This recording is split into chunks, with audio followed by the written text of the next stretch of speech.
번째 주제는요. 노영민 8.15 집회자는 국민이 아니라 살인자다. 노영민이가 이제 운영위원회에서 나왔는데 아까 우리가 이 배현진 의원이 야무지게 질문을 한 거예요. 자, 8.15에 대해서 그렇게 조배숙 판사 맞습니까? 네, 제가 또 여러분들이 워낙에 이 탁월하셔서 여러분들이 말씀하시면 그건가? 내가 이렇게 제가 이제 그렇게 생각하기도 합니다.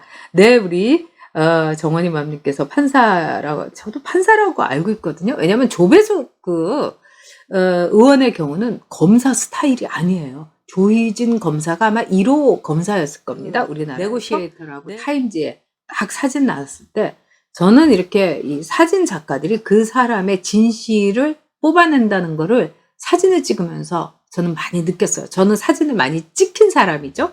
근데 이 카메라 렌즈를 보면은 제가 많은 포토그래퍼들하고도 얘기도 하고 그러는데 그 사람의 본질이 보인다는 거예요. 그래서 이 카메라 렌즈를 이렇게 들어보면 이 사람이 착한 사람인지 사악한 사람인지 뭐 이런다는 거예요. 근데 그 유명한 여성 조세희 씨인가 저도 잘 모르겠는데 유명한 그 여성 이 카메라 기자 포토그래퍼죠. 이제 카메라 이 작가가 저를 한번 찍은 적이 있었어요. 무슨 이렇게 자선 이걸로. 근데 이제 그때 제가 대변인으로서 악명이 높았을 때예요. 저 진영에. 그래갖고 뭐 오크라는 말도 듣고 막 사악한 여자 막 이렇게 됐는데 조선희 씨다. 근데 그분이 이렇게 카메라 이렇게 렌즈를 이렇게 딱 이렇게 대더니 그분도 의외였나 봐요. 제 얼굴을 이렇게 보더니 참 착한 분이시네요. 참 곱게 나이 드셨어요. 그러더라고요. 그래서 저는 제가 착한 거 알거든요. 그래서 참 날카롭게 이렇게 했는데 이 타임지에서 이 문재인에 대해서 네고시에이터라는 이름 아래 그 사진은요.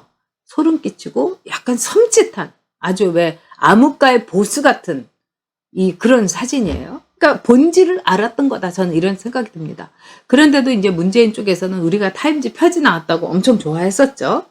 자, 이 노영민이라는 사람이 배현진하고 이렇게 나와가지고 뭐라고 그랬냐. 배현진이 당신이 8.15 집회에 나온 그 사람들한테 우리 국민들한테 살인자라고 하지 않았느냐. 그러니까 노영민이 추미애처럼 또 배현진하고 막 설전을 벌인 거예요. 내가 언제 그랬냐. 그게 가짜 뉴스다.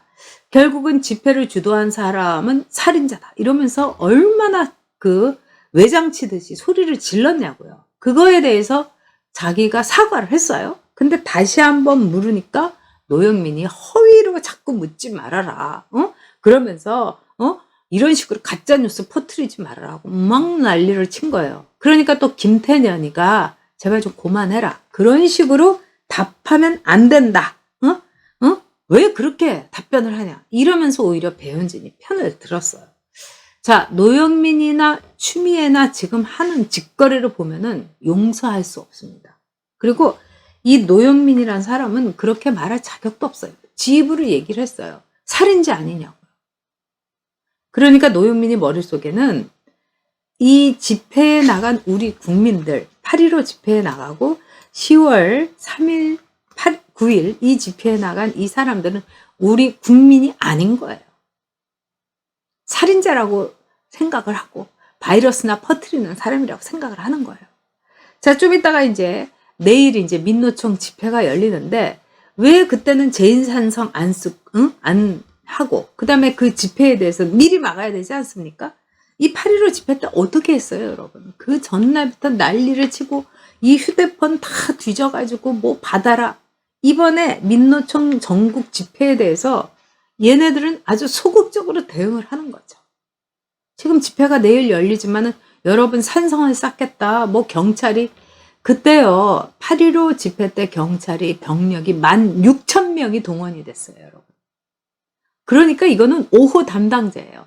그날 5만 정도가 모였다. 근데 실제적으로 한 3만에서 4만인 것 같은데 4호 담당자 공산주의에서 하는 식으로 그냥 싹 뒤진 거죠. 근데 지금은 뭐 이게 있습니까? 그냥 집회가 안 열렸으면 좋겠다.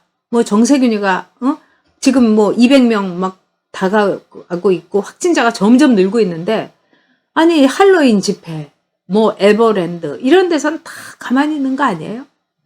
말도 안 되는 거죠. 이 조지 오웰도 그런 얘기를 했습니다. 조지 오웰이 자기가 스페인 내전에 의용군으로서 이렇게 참석을 한 거죠. 그러면서 조지 오웰이 그 당시만 해도요, 러시아라든가 이 소비에트에 대해서 굉장히 사람들이 이상향, 뭐 공동체, 뭐 코이노이아 뭐 이런 생각을 하고 있었어요. 근데 조지 오웰이 이 스페인 내전에서 이렇게 보니까 러시아에서 온 특히 사회주의자들, 이 공산주의자들이 물어뜯고 그 다음에 공산주의자들이 얼마나 처절하고 처참하게 이 오히려 보통 사람들을 죽이고 또 거기서 내분을 일으키는 걸 보고서 넌더리가 나갔고 이제 조지 오웰이 나와서 쓴 게 동물농장입니다. 거기에 보면 스탈린도 나오고 트로츠키도 나오고 다 하죠. 그런 점에서 즉 권력이라는 게 얼마나 무섭고 그 권력이 공산주의자들에게 들어갈 때 결국 그 권력의 피해자는 누구겠습니까? 우리 자신일 거예요. 로마노프 왕조 때 죽은 교수형을 당한 사람보다 프랑스에서 루이 16세 때 교수형을 당했던 사람보다 로베스피에르가 그 다음에 레닌이 죽인 사람들이 4배, 5배, 10배가 됐습니다. 이렇게 무서운 거예요. 그래서 공산주의자들에게 또는 혁명분자에게 그 권력에 갔을 때 그 모든 피해는 누가 받습니까? 우리 국민이 받는 거예요. 그래서 저는 보수주의자인 겁니다. 역사를 통해서 경험을 통해서 과격한 변화가 아니라 서서한 변화를. 여러분 임대차 3대법 이 과격한 변화 속에서 우리가 얼마나 고통을 받고 있습니까? 얘네들은 부동산 가격 일부러 올려가지고 공시지가 올려서 우리한테 강탈을 해가고 있는 거예요. 세금을 마구 강탈을 해 가는 거예요. 세금이란 이름으로. 그리고 그 돈을 마구 뿌리는 거죠. 올해 진짜 보유세 내는 분들. 아니 그 집에서 그냥 살고 있는데 왜 보유세를 내야 됩니까? 종부세를 왜 내야 되냐고요. 그래서 미국 같은 경우에는요. 한 집에서 20년 이상 장기적으로 사는 뭐 은퇴자라든가 오래 산 사람들 자꾸 집 바꾸지 않고 그냥 사는 사람들은 그 세금을요 2% 이상 못 올리게 하는 거예요.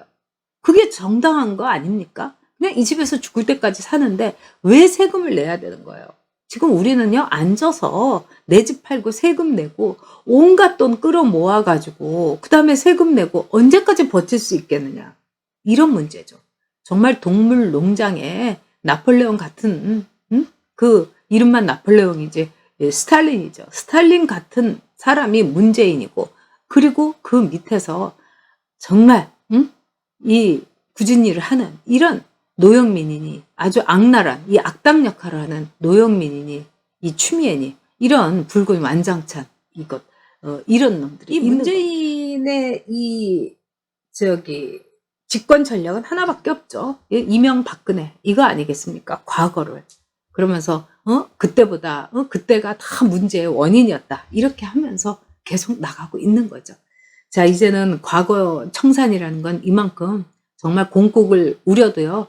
이제 사골 공국을 너무나 많이 우렸으니까 이제 우리가 새로운 시대 새로운 정권을 만들 때는 미래만을 얘기했으면 좋겠습니다.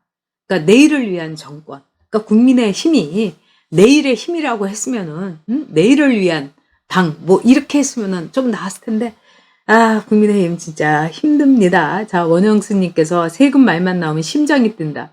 저는 무슨 우편물만 오면은 심장이 뛰어요. 이거 세금 고지서인가 해가지고요.